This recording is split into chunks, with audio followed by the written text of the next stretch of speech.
विद्यार्थी मित्रों,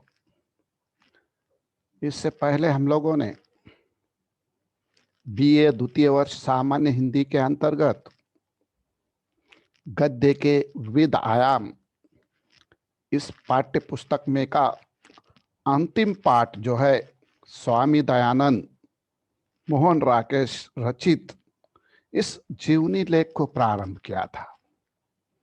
हमने देखा कि इससे पहले गद्य के विविध आयाम के अंतर्गत के जो विविध विधाएं हैं उसे डॉक्टर बाबा साहेब अम्बेडकर विश्वविद्यालय ने उससे अवगत होने के लिए जो है तो क्या है पाठ्यक्रम में समावेश किया था और उन्हें पुनश्च मैं एक बार आपके सम्मुख रखते हुए शेष भाग को प्रारंभ करने जा रहा हूं। देख लीजिए, गद्य के विविध आयाम इस पाठ्य पुस्तक के अंतर्गत केवल 5 पाठों का चतुर्थ सेमिस्टर के अंतर्गत क्या है समावेश किया गया है। यह द्वितीय भाषा का NSL का प्रश्न पत्र है। इसमें पहला जो है तो हमें दिखाई देता है पाठ है श्रीघर, जिसकी रचयिता है रजनी गुप्त और यह है डायरी लेखन विधा, है ना। दूसरा पाठ है कर कमल हो गए, हरिशंकर प्रसाद जी का व्यंग्य विधा के अंतर्गत आता है। और अगला जो पाठ है हमारा विष्णु प्रभाकर द्वारा रचित जहां आकाश नहीं दिखाई देता, यह रिपोर्टाज विधा के अंतर्गत आता है। तो उसके बाद का जो है कुरीति तोड़ो परिवार नहीं, अर्चना वर्मा जी का पत्र विधा या पत्र लेखन के अंतर्गत की यह विधा होने के कारण यहाँ पर उसका क्या है समावेश किया गया हमें देखने के लिए मिलता है। और अंततः जैसे कि मैंने आपको प्रारंभ में बताया कि स्वामी दयानंद मोहन राकेश रचित एक जीवनी विधा है, जीवनी परक लेख है और उसको हमने क्या है इससे पूर्व ही क्या है प्रारंभ किया।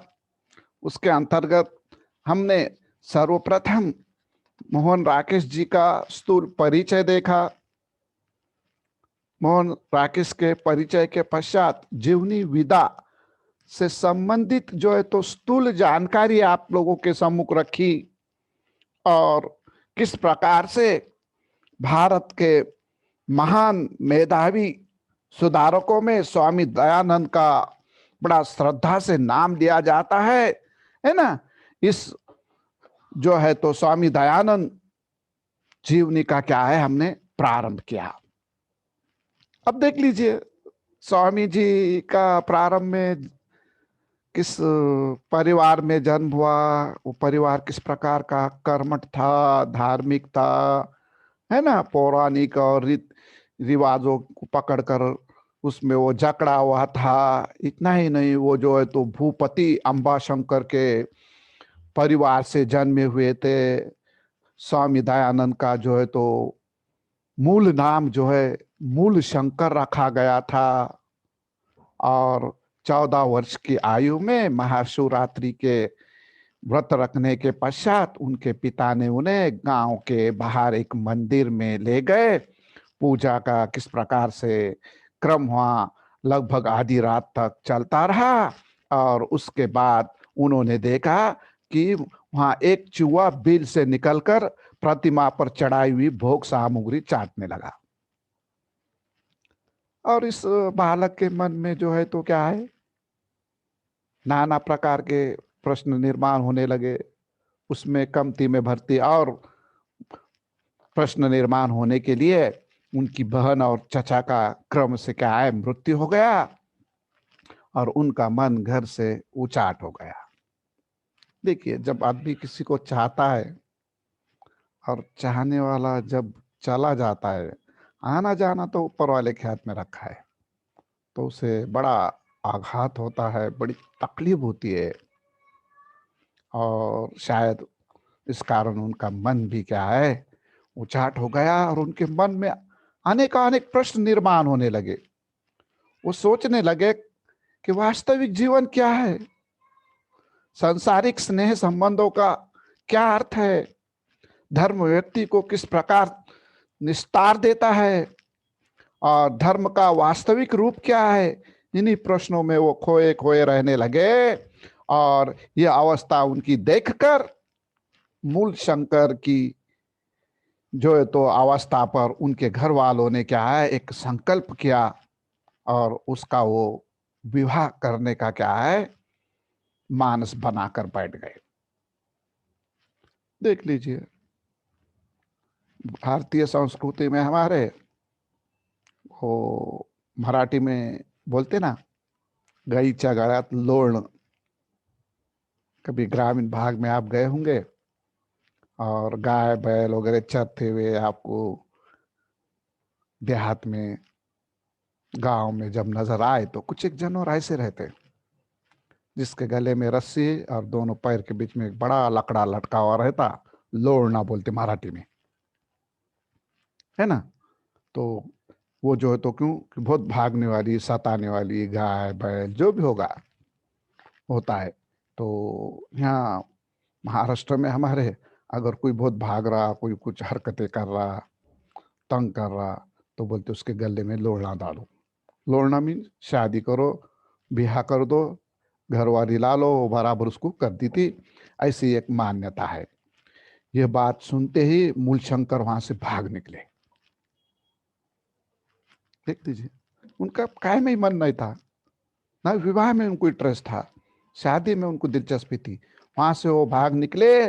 उस समय सिद्धपुर में चल रहे मेले में पहुंचे जहां दूर दूर से साधु आए हुए थे। देख लीजिए, उनके मन में जो नाना प्रकार के प्रश्न निर्माण हो रहे थे, वो प्रश्नों को जो है तो हमें दिखाई देता है, उसके उत्तरों को खोजने के लिए वो संतों के बीच जा पहुंचे मेले में, जहाँ दूर दूर से बड़े बड़े साधु संत वगैरह आए हुए थे। आज भी हमें जो है तो महाराष्ट्र में नासिक में या इलाहाबाद में कुंभ मेले में इसमें उसमें जो है तो क्या है लोग आते हैं करते हैं, और उनमें भी कितनी सच्चाई है ये स्वामी दयानंद जी ने हमें इसी पाठ में बताई हुई है, वो भी आगे आपके सामने आने वाली है। उनके साथ वे भी साधु बन जीवन के रहस्य को खोजने के दिशा में चल पड़े। पिता को उनका पता चला और वे वहां पहुंचे और उन्होंने उनके साधुनुमा वस्त्र फाड़ दिए और कमंडलू फोड़कर उन्हें घर ले आए। बड़ा गुस्सा आया उनको, कमबख्त बल जाके साधु बन गए, क्या नहीं है हमारे पास, हमारे खानदान का वंश का खानदान के चिराग का ख्याल है इन्हें। और उसे वो जो है तो क्या है घर में उन्हें कड़ी निगरानी में रखा, पर उसमें से भी ये निकल कर भाग गए। मन ही नहीं था घर गृहस्थी में, संसार में, और दिमाग में जो सवाल थे उसके अगर सही सही जवाब मिलते तो शायद रहते हो, जवाब भी नहीं थे।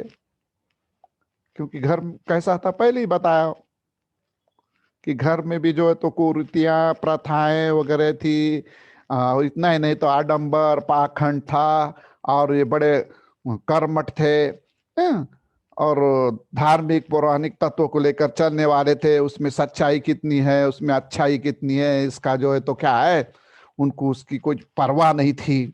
और ये जो है तो वहां पर जो है तो क्या है नहीं रह सके और वहां से भी भाग निकले और चामोद करनाली पहुंच कर वे स्वामी पूर्णानंद से दीक्षा ग्रहण कर सन्यासी बन गए। और अपना नाम भी उन्होंने क्या कर दिया, बदल दिया ताकि पता न चले।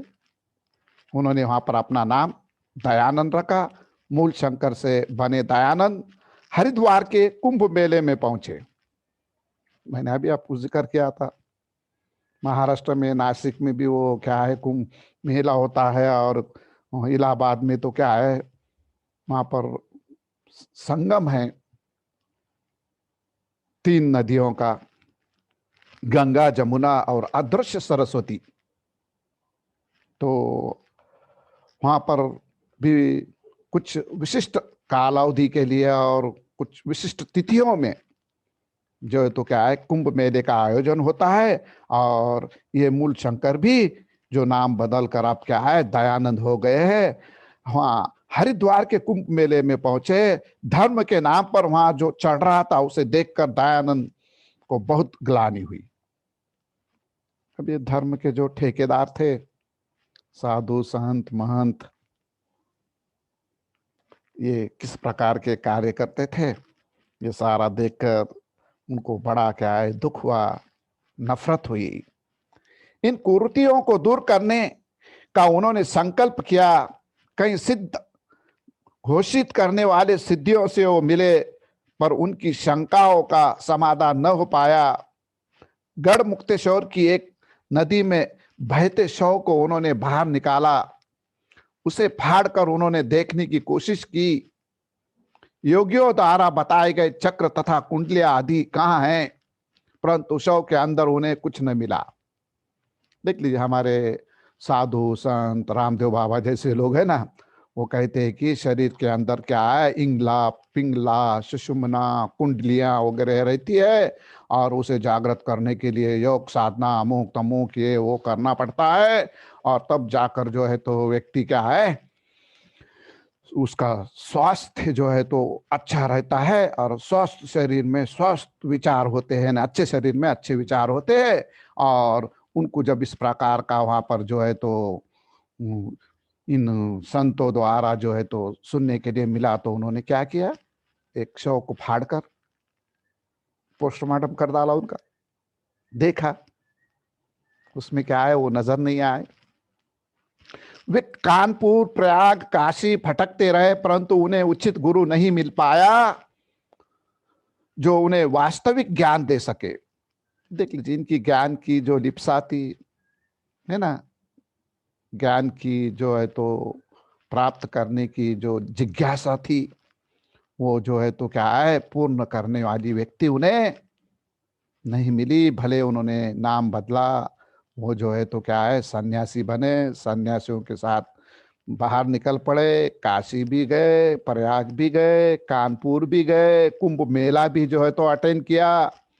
सब करने के बावजूद आखिर में वो जो है तो थोड़ा सा हार गए थे। और फिर उन्हें पता चला कि मथुरा में दंडी स्वामी बिरजानंद नाम के एक नेत्रहीन ब्राह्मण रहते हैं, जो सचमुच उनका पथ प्रदर्शन कर सकते हैं।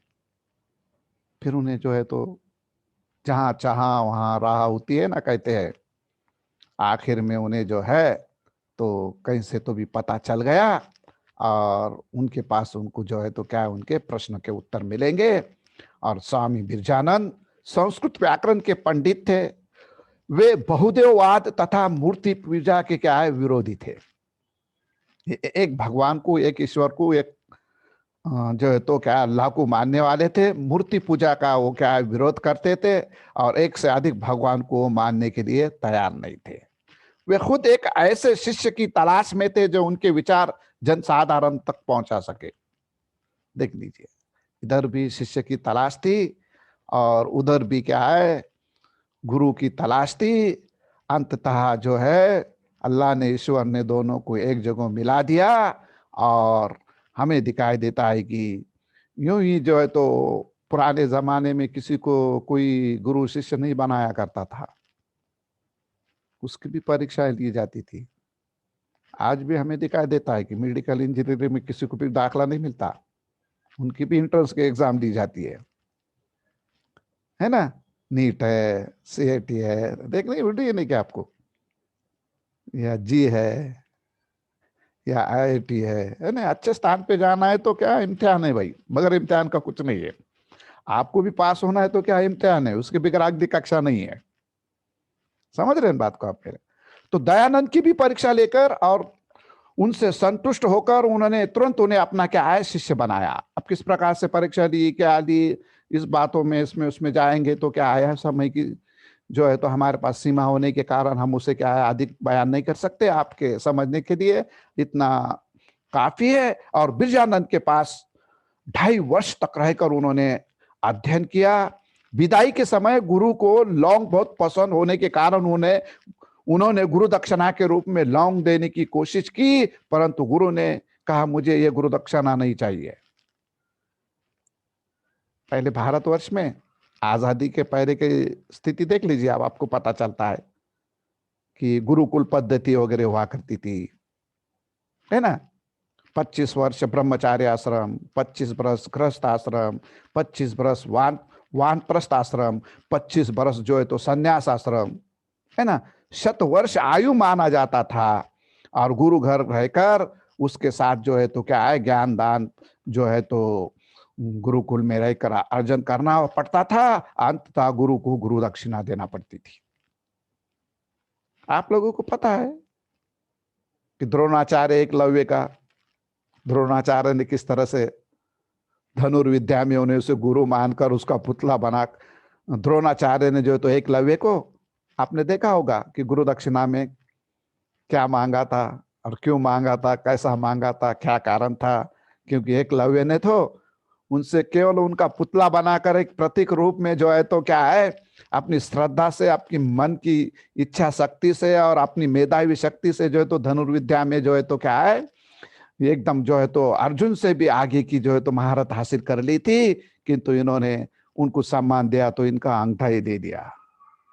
ऐसे भी गुरु थे और कुछ ऐसे भी गुरु है। गुरु ने कहा चारों ओर अविद्या और अज्ञान का अंधकार छाया है, रूढ़ियों और मत मतांतरों ने देश में घर कर रखा है। तुम देश में ज्ञान और विद्या का प्रकाश फैलाओ। मैं तुमसे यही गुरु दक्षिणा चाहता हूं। नेत्रहीन अंधे गुरु ने शिष्य की परीक्षा लेकर उसे अपने करीब रखकर 2.5 वर्ष उससे अध्यापन कराकर उससे जो है तो वो जो नहीं कर सके वो काम कराने का यहाँ क्या है, हमें दिखाई देता है कि गुरु दक्षिणा के रूप में कार्य किया। और आज हमें दिखाई देता है कि उनका कार्य पूरे भारतवर्ष में है। आगे आपको संदर्भ जैसे आएगा मैं उसके और क्या है संकेत करता चलूंगा। और मुझे यही गुरु दक्षिणा चाहिए। ये गुरु दक्षिणा उन्होंने मांगी। और देखिए गुरु भी कैसे थे और शिष्य भी कैसे थे, शिष्य ने भी कैसा कार्य किया। अब स्वामी जी का कार्य क्षेत्र स्पष्ट हो गया था।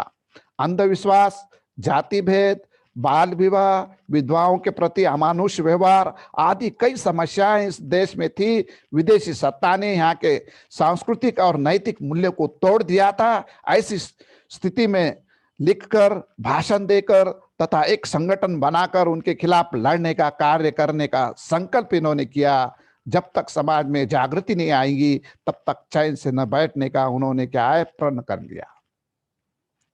गुरु ने तो इशारा दे दिया और उनका जो क्षेत्र है ना, वो भी क्या है, वो समझ गए।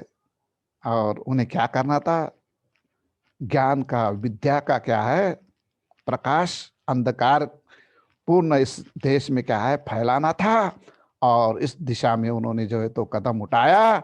और उसमें समाज में कैसी कैसी हालात थी, स्थिति थी, उसका भी यहाँ पर बखान किया। पूरे देश का उन्होंने भ्रमण आरंभ किया। जनता ने भी खुलकर उनका स्वागत किया। सदियों से अंधविश्वासों में जकड़े लोगों को जैसे एक नई चेतना मिलने लगी। उनकी वाणी में ही ऐसा प्रभाव था कि लोग अनायास उनके अनुयायी बन जाते। एक वैचारिक क्रांति आने लगी। इस कार्य में स्थान स्थान पर पुराने पंडित उनका विरोध भी करने लगे, परंतु दयानंद की ओज भरी वाणी से उस विरोध को पराजित करना उनके लिए बड़ा कठिन कार्य हो गया। और उन्होंने लोगों को जो है तो ज्ञान के प्रकाश द्वारा सही रास्ता बताने का सफल प्रयास करने में क्या है कुछ की भी हमें देखने के लिए मिलता है। हरिद्वार के कुंभ मेले में भी उन्होंने पंडों का पाखंड, साधुओं के आडंबर देखे।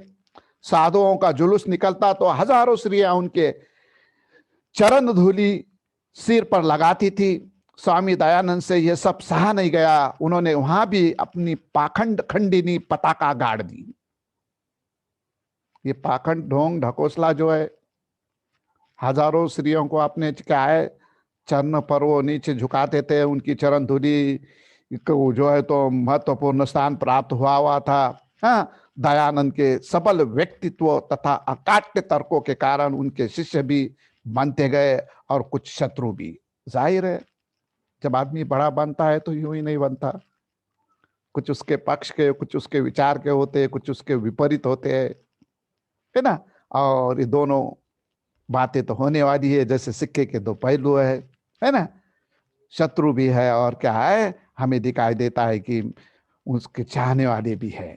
इन लोगों ने उन पर पत्थर बरसाए, उनके कार्य में बाधाएं लाने का प्रयास किया पर सफल न हो पाए। यहां तक कि अनूप शहर में उन्हें धोखे से विष भी दिया गया, पर यौगिक क्रियाओं से उन्होंने वो सब बाहर निकाला। कुछ कुछ लोग देख लीजिए, देखने के लिए मिलता है हमें आज भी समाज में, है ऐसे महाअनुभव कि अपने पेट में जो भी गया हुआ है उसको क्षय करके उल्टी करके निकालने की क्षमता रखते हैं। पंचतंत्र में हमें दिखाई देता है, ये तो आयुर्वेदिक का जो है ना, वमन, विरेचन, इस प्रकार की जो पद्धति है ना उनकी, पैथी की, आयुर्वेदिक की, है ना, इसके माध्यम से भी जो है तो वो शरीर में के जो है तो विष युक्त तत्व को बाहर निकालने का कार्य करते हैं। तो उसके लिए पंचकर्म कहते हैं, पंचकर्म, वमन, विरेचन और कुछ कुछ नाम है उसके, फिर कभी मैं बताऊंगा। पहले ही पाठ क्या है, पाठ का जो है तो समय ज़्यादा हो रहा है, तो एक संकेत देने के लिए यहाँ पर आपको मैंने कहा। और उन पर जो है तो पत्थर वगैरह भी बरसाए गए, उन्हें धोखे से विष भी दिया गया और उन्होंने उसे क्या है बाहर भी निकाला। विष देने वाले ब्राह्मण को जब पकड़ा गया तब उन्होंने उसे यह कहकर मुक्त कर दिया कि क्या कहा, देख लीजिए बड़े लोगों की बातें कैसी रहती, बड़ा दिल रहता उनका, और माफ कर देते हो। मेरा देह मनुष्य को बंधन में डालना नहीं, बंधन से मुक्त करना है।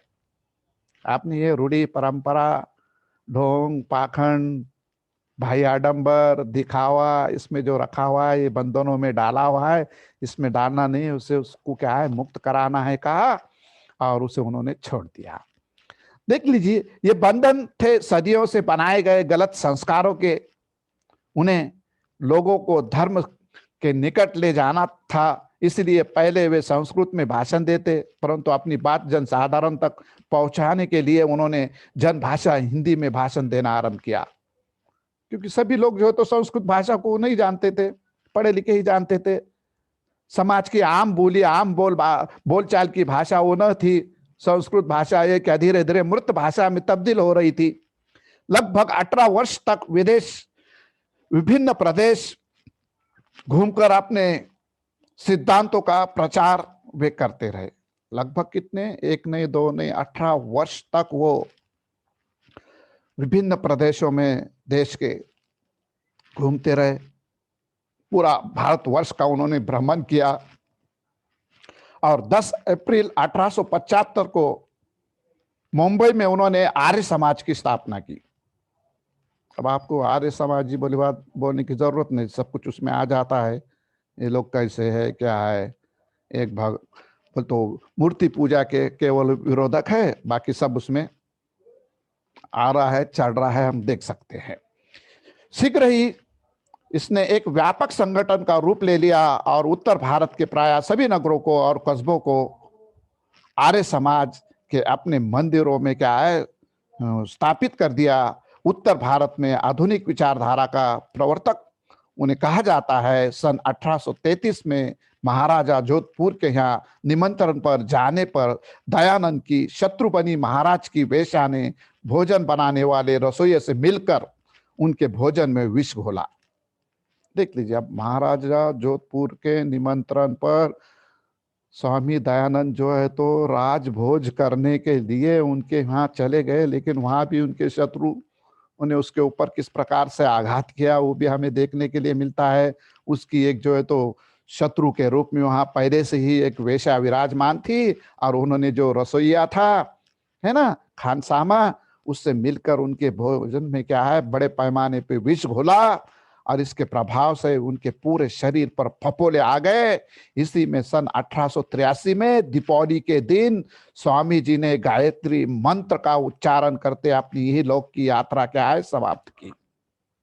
इस प्रकार हमें दिखाई देता है कि डॉक्टर बाबा साहेब आम्बेडकर विश्वविद्यालय ने बीए द्वितीय वर्ष सामान्य हिंदी के अंतर्गत सेमिस्टर 4 में दो छोटी छोटी किताबें रखी हुई थी, एक गद्य के विविध आयाम और दूसरी प्रयोजन मूलक हिंदी। तो उसमें से गद्य के विविध आयाम का अंतिम पाठ स्वामी दयानंद मोहन राकेश जी का जीवनी परख, ये जो पाठ है आज यहाँ पर क्या है आप लोगों के सम्मुख मैंने रखा।